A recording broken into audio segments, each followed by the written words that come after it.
por guia-correntes. Porque achavam eles que o guia-correntes,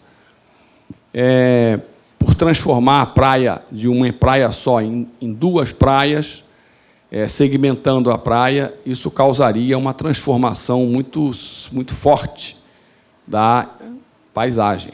Não tem como discordar isso. Independente de como seja feito o método construtivo do guia-correntes, se você segmenta a praia, gera duas enseadas, você vai criar uma conformação de litoral diferente.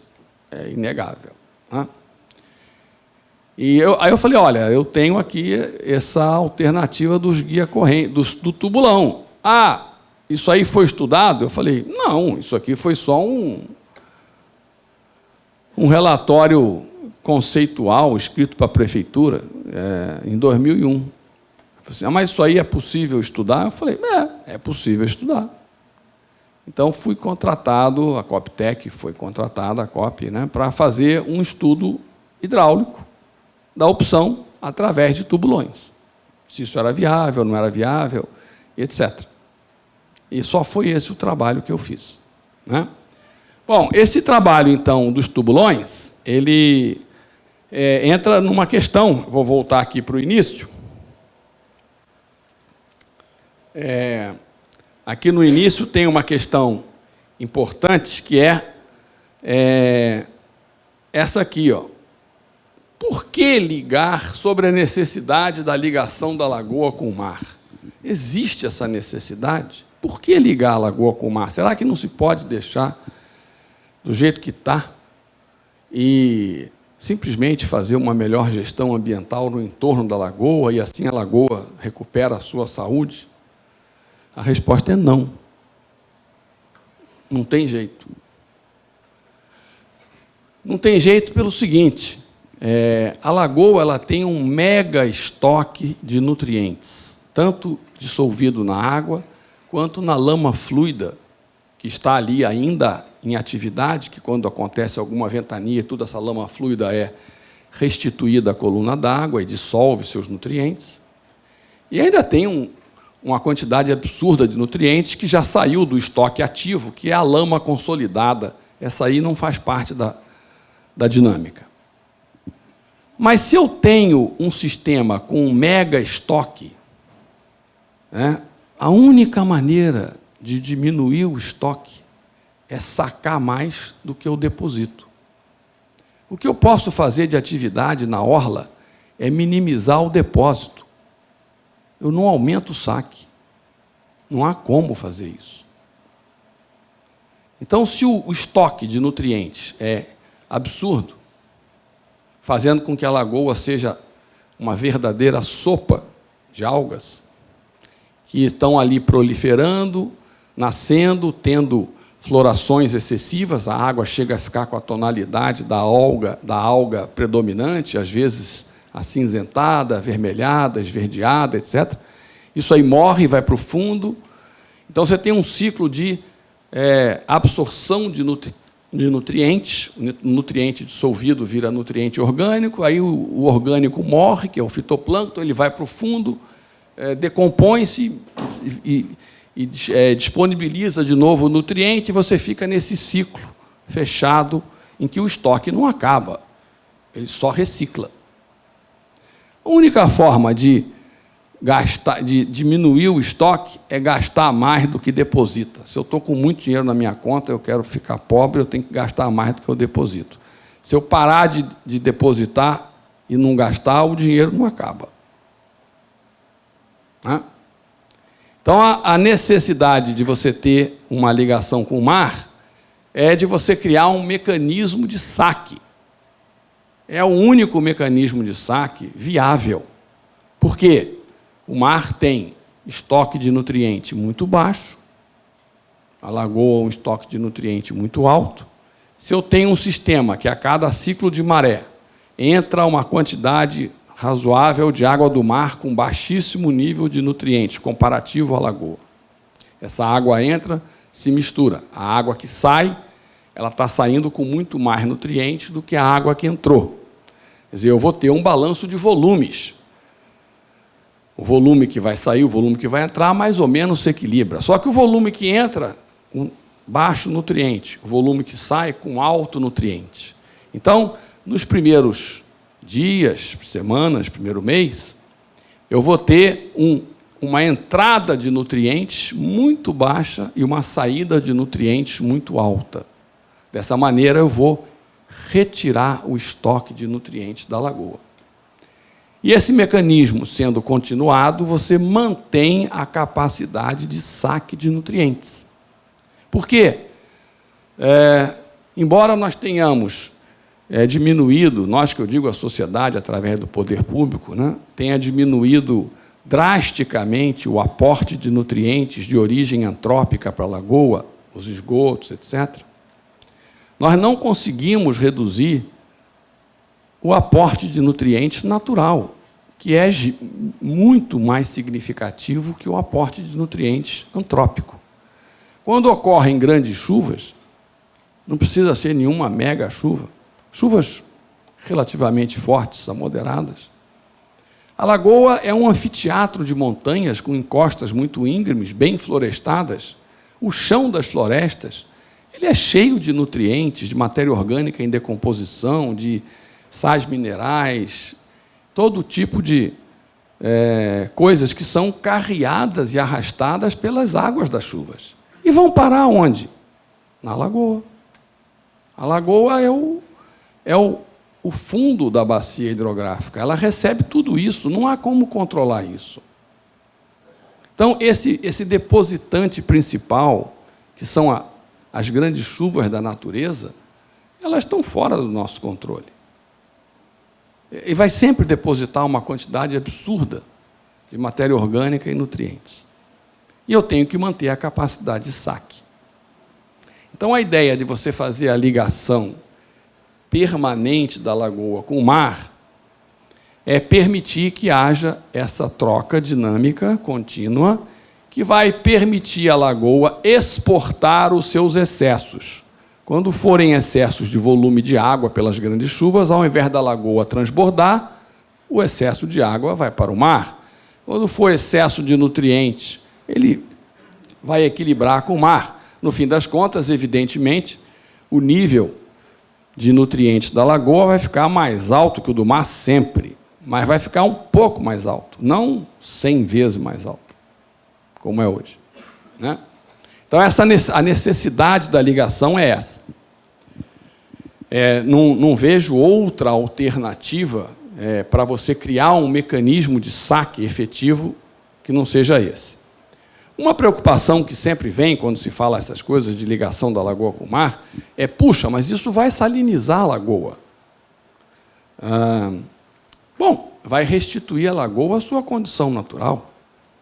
Os registros históricos da lagoa, em medições feitas, que são disponíveis em várias publicações, até publicações dos órgãos ambientais do Estado, etc., mas estudos que foram feitos na época lá de 1920, depois na década de 40, enormes estudos feitos pelo ilustríssimo Leogênio de Oliveira, do Oswaldo Cruz, no final dos anos 50 até o início dos anos 60, amplas medições e estudos feitos nos anos 60, amplos estudos feitos pela equipe sueca da Universidade de Lund, nos anos 70, medições várias feitas pelo monitoramento ambiental, já então com a FEEMA estabelecida nos anos 80, é só olhar os dados. A lagoa frequentemente apresentava salinidade média acima de 20, com a camada de cima em torno de 12, 13, 14, e a camada de baixo, às vezes, passando de 30. A salinidade do mar, só para referência, é em 34, mais ou menos. Então, a lagoa sempre foi salgadinha, salobra e salgadinha. Ela nunca foi um corpo d'água com tendência a doce. Só tem um episódio da lagoa na história onde ela ficou mais adocicada, digamos assim, menos salgada. Esse episódio foi em final dos anos 90. É a única época nos registros em que a lagoa apresenta uma salinidade média abaixo de 10. E existe uma razão para isso, muito clara. E a razão é 100% antrópica. Foi a seguinte: nos estudos que eu mencionei da COP, em 1992, havíamos feito uns estudos antes, em 88, 89, para a prefeitura do Saturnino Braga, quando houve uma erosão muito grande e a Praia do Arpoador sumiu completamente. Para terem uma ideia, a Praia do Arpoador ela tem aquelas escadas, né, na calçada.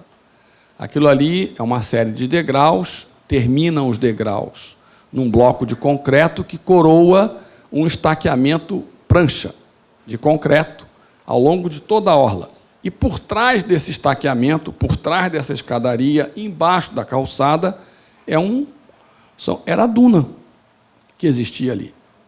Então, aquilo ali era areia. Pois, em 1987, houve uma ressaca muito grande que detonou a praia do Leblon. Sumiu a areia completamente. Eu estive lá, eu tenho 1,82 m. Eu ficava em pé na praia, junto do paredão, o primeiro degrau, que é o bloco de concreto, o topo dele estava aqui. Então, a calçada está na cota 5 metros em relação ao IBGE. Eu devia estar lá embaixo, ali, na cota quase -5. Tá? Então, é uma quantidade impressionante de areia que foi removida em direção ao Leblon por uma ressaca de sudoeste, foi tirada do Leblon e levada para Ipanema, né? E aí era um problema grave. Esse problema grave se manifestou em seguida, porque houve a fissura das estacas prancha, não é muito bem vedada, nem foi feito para levar embate de ondas.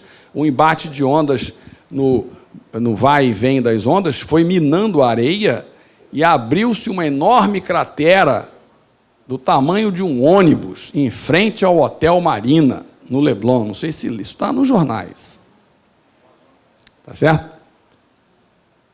Oi? 20 minutos para terminar o teu tempo. Tá bom, ok. Descobriu até o emissário de Ipanema. Isso aí foi no ano seguinte. Aí, no ano seguinte, houve a ruptura total e estraçalhou o emissário de Ipanema. Tá certo? Então, a gente recomendou um engordamento emergencial. E esse engordamento emergencial, ele era para botar só 50 mil metros cúbicos de areia, para dar uma segurança, né? E depois a gente recomendou o engordamento pleno, que fosse feito, então, o estudo que foi contratado em 1991, o estudo foi, em 90, aliás, foi feito o estudo em 90 e 91, quando, então, foi caracterizado o sedimento, etc., e recomendado o engordamento, e aí com volume muito maior, próximo de 1 milhão de metros cúbicos, para reconstituir toda a orla, né? Esse engordamento emergencial recomendado no relatório de 88 era apenas para, enquanto se fazia o estudo, se a areia fosse inadequada, depois ela seria recoberta por areia adequada. Bom, isso aí foi visto lá pelo LENEC, etc. Eles detalharam o projeto. E o trabalho, então, que a gente fez aqui é um trabalho que está voltado exclusivamente na questão da viabilidade hidráulica da solução por dutos afogados. Então, aqui a gente fez esse trabalho para a empresa EBX e usamos aí as ferramentas computacionais, de modelagem computacional para isso. Então, esses estudos foram feitos, né? A ideia seria, então, de fazer a ligação da lagoa com o mar por dutos afogados. Essa ligação seria feita com... O canal manteria as suas características de largura basicamente as mesmas, exceto aqui no trecho final.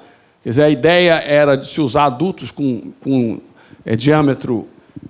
com seções, um feixe de dutos, de maneira que a área hidráulica fosse em torno de 20 metros quadrados de todo o feixe, para manter o canal nas suas características naturais E olhando aqui nesse zoom, haveria uma ampla... a proposta que nós fizemos era que a água passaria para os dutos por um gradeamento lateral, feito na margem do canal. Então, não tem isso que apareceu aí no EIA-RIMA e que apareceu no projeto hidráulico, que não tem nada a ver com isso, de fazer uma coisa em Y, com uma ilha de triângulo na frente, com uma grade transversal ao canal.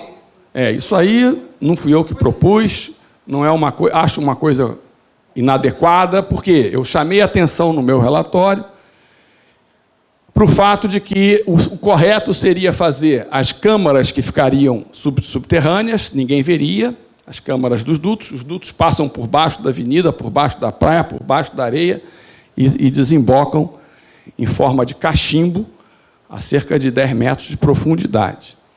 E toda a entrada e saída de água seria como se fossem um gradeamento lateral, bastante extenso, de forma que a velocidade das correntes, no sentido de puxar para os dutos, fosse bem suave.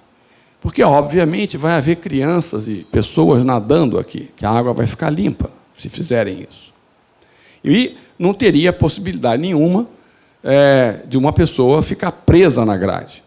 Então, a grade seria com espaçamento da ordem de 12 a 15 centímetros, portanto, não passa nenhuma criança, e haveria uns 25 metros, pelo menos, de cada lado de gradeamento. Tá certo? Com a seção hidráulica útil de cada lado, 3 vezes maior do que a seção hidráulica dos dutos de cada lado. Então, a velocidade máxima na grade seria em torno de 30 centímetros. 30 e poucos centímetros, máxima. Certo? Uma velocidade de 30 e poucos centímetros, uma pessoa consegue facilmente se manejar isso. Não é uma corrente muito forte, né? E teria essas correntes só nos momentos de maior intensidade de maré vazante. Certo? Nos outros momentos, a corrente seria no sentido oposto ou com intensidades muito menores. Então, isso foi proposto como a transferência da água do canal para os dutos. Então, seria câmaras submersas, câmaras afogadas, quer dizer, o espelho d'água visual seria o do canal. Quer dizer, você estaria vendo o canal quase praticamente como ele é hoje, certo? E a transferência é só pela lateral. Isso está no relatório da COP, isso foi discutido com o pessoal da EBX, isso foi discutido com o pessoal que fez o estudo hidráulico, acharam melhor fazer de outro jeito. Eu não fui contratado para fazer o projeto da estrutura hidráulica, eu só dei a minha sugestão. Tá certo? Então, essa é a ideia. Nós estudamos no relatório várias possibilidades de